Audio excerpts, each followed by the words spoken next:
So welcome to this tutorial on making an interior environment. Now, interiors are tricky. There's not a lot of tutorials out there that show you how to make a good interior, and I'm going to try my best just using Photoshop. Now you can use whatever you prefer, Krita or Procreate, even GIMP, anything that has tablet sensitivity, so you can get these nice lines and things. Now we're gonna start with just your workspace should be set up as maybe essentials, or painting is a good one. That way you get all your brushes and things, your layers. So I'll just switch to that for now, and the big deal, I'm going to change this to navigator, and yeah, we're good to go. So you can start with interiors as perspective drawings, so back wall, and then the convergent lines, the ceiling, the wall on the right, the wall on the left, and everything, all the lines will be transitions from this direction to that. So the middle will be there, and then this line is going to be halfway between those, and you can immediately start to see that you can build shelves and things, or windows. Just use the the same lines and places to get an idea of the perspective. Now you have to be mindful about what you're drawing and not just draw it based on some common logic like I just did there. So when you're drawing a window, for example, so let's say I can see this, the reason I can see this ledge is because it's above my eye level. It's below my eye level rather. Right, so it's there, and same, I would be able to see the top of this window because it's above the eye level, whereas this one is on my eye level, therefore we don't see it. So there's things like that to think about. So this is just a common little room. I recommend just practicing with this kind of thing to begin with and think about where everything ties up. Just be loose, you don't have to use straight lines or nothing like that. This is just a warm-up to get you into the feeling of a room with perspective.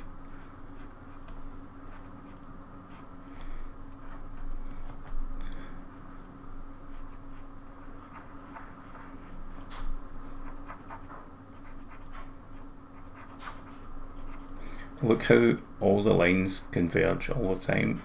They all go to vanishing point, and you can make up a quick little scene pretty quickly. Something fairly simple.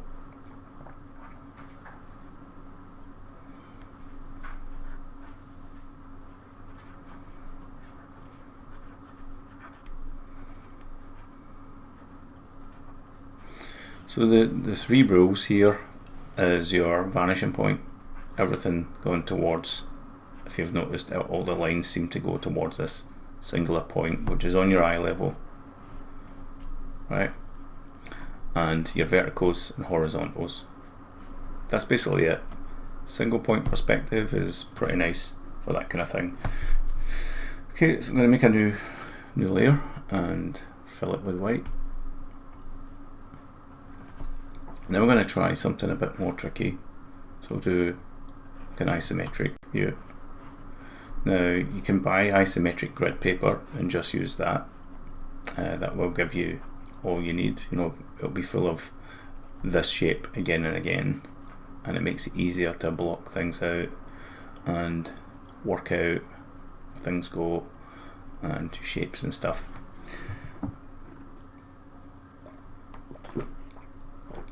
Now there's no vanishing point with this method, but it reads pretty nicely and you get a good idea of what things should look like.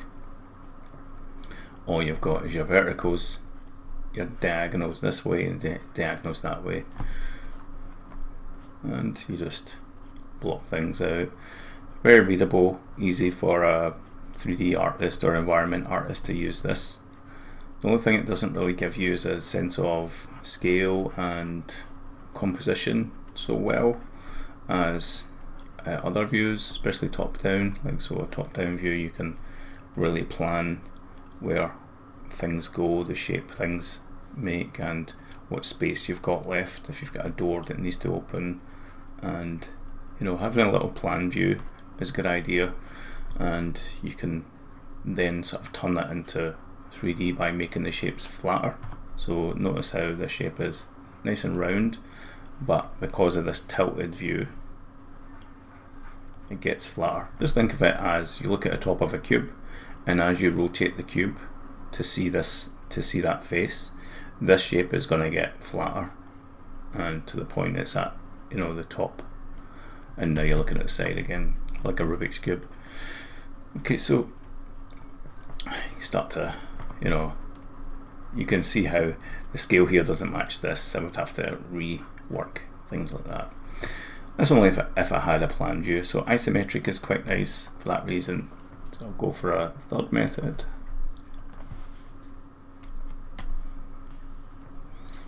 And paint with maybe a bit of perspective. So it's kind of like isometric but with perspective. Then we still need to have so let's see our vanishing point there, right, but this time, so that's the bottom corner of the room at the back, but then we're going to open up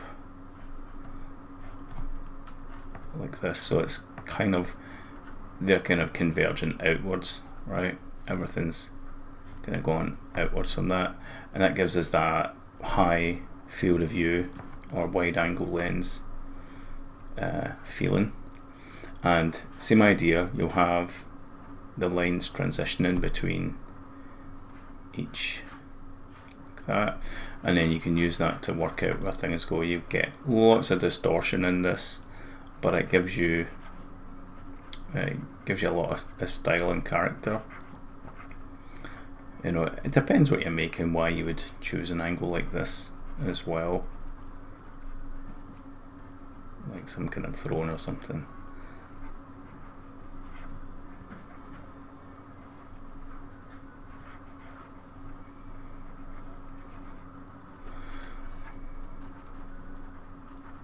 You can go ahead and like carry on through and keep that feeling of perspective going.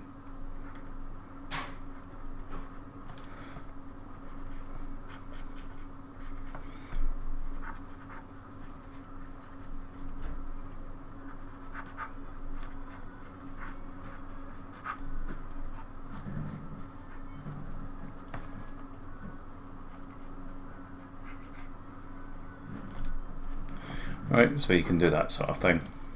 Okay, so that's the main three ways of planning out a design. I do prefer the isometric look with a little bit of perspective, not as much as this. So let's make a kind of bar of some kind, like a pub.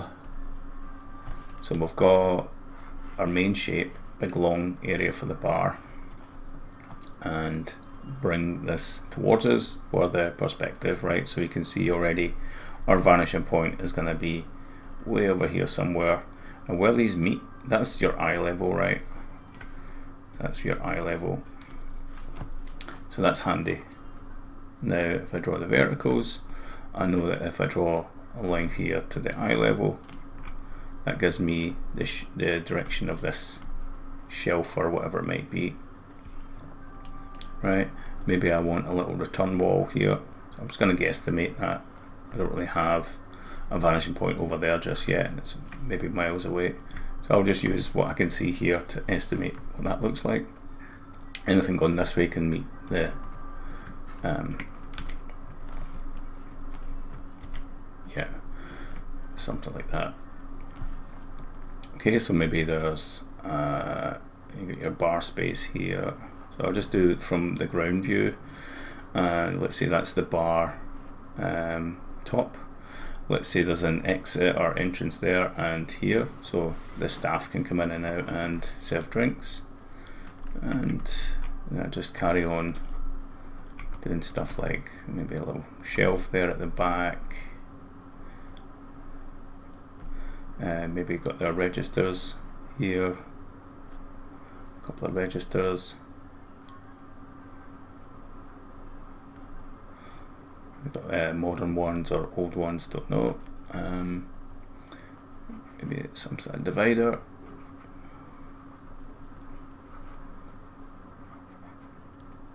Bottles and bits here.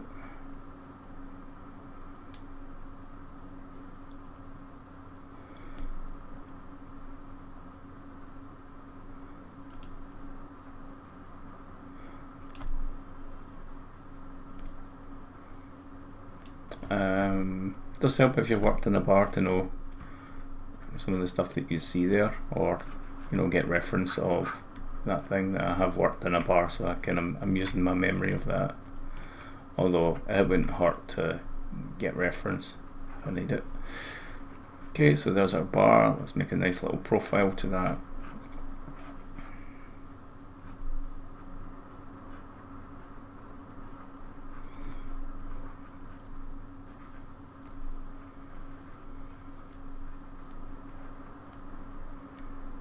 Whatever it might be, like there.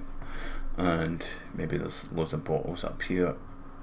I'll just represent them very simply.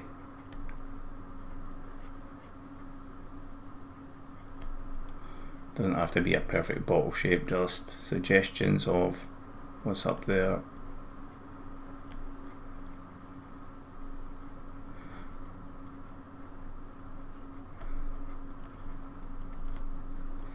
And maybe some decor things or something up here.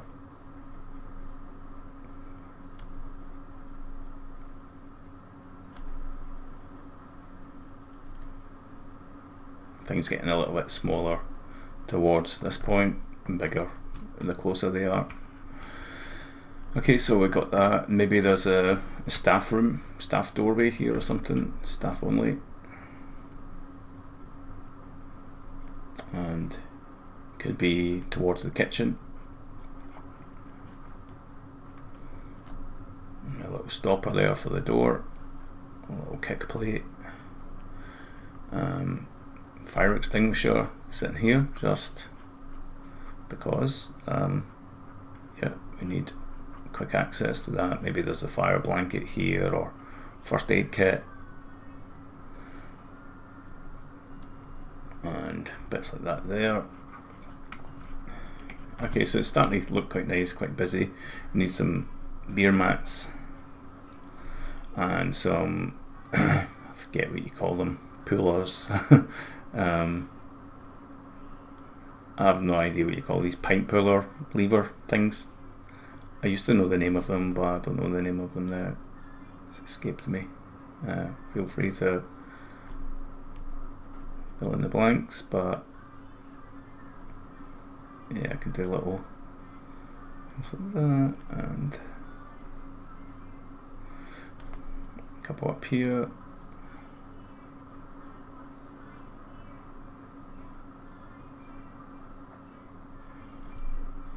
And maybe here just one or two taps, beer taps. Is that it? Yeah, beer taps. Okay, maybe there's some storage in here. So remember, we use our direction, this line here, to make it feel like a bit of depth in there, right? And it could just be a bucket, for going collecting ice, something there. So trying to use appropriate things. They might have a little kind of ice tray in there. The perspective isn't perfect, but it's good enough. We could have a little kind of walkway bit there like that. So again, just follow the lines, how they converge roughly. They won't be perfect for a sketch like this, but good enough. Do a little block there, and maybe let's call that the sort of bit that bridges between these two kind of flap. Maybe there's a dartboard here, people playing darts or something.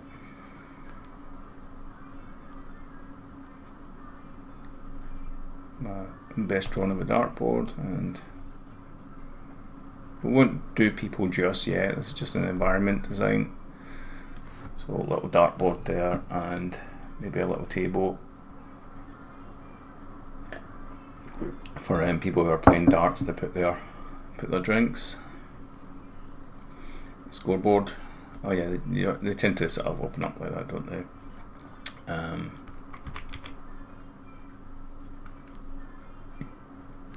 501, 501, and lots of little holes and chips everywhere as you play darts, and there's a little marker. Okay, so we can have that. Now we don't really have much of the rest of the scene, so I'll just continue this. There's my vanishing point up here, so I can just bring all this down here and imagine that there's more space here, right? There might be some couches, so again, do the ground area that it takes up first, then project up. Right, project up. The closer it is, the more it's going to project up. You can work out exactly what that is if you want, but I'll just eyeball it, just estimate the shape. Then I'll just fashion something in at the side and then just start to form it.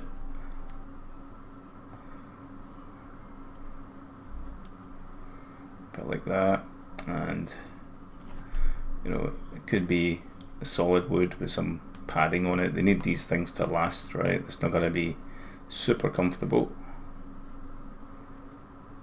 but it might be some seating like that and some little tables or something here, bolted to the ground. I think I've seen something like this before in a nightclub, but yeah, that could just be people just watching the darts.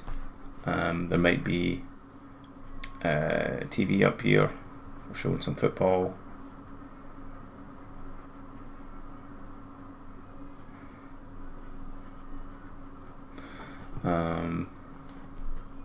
Some menu or something,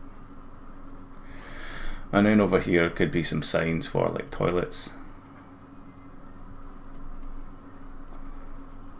that way, and you can see how this pub could open up into a bigger area already.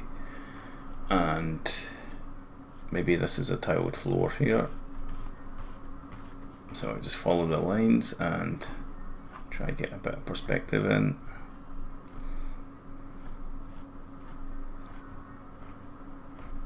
So yeah, I'm gradually converging the lines or deconverging them the way I'm drawing them. And yeah, that's pretty much all you would need at this stage. You might think about things like lights, so maybe there's a light source here for the dartboard, one here.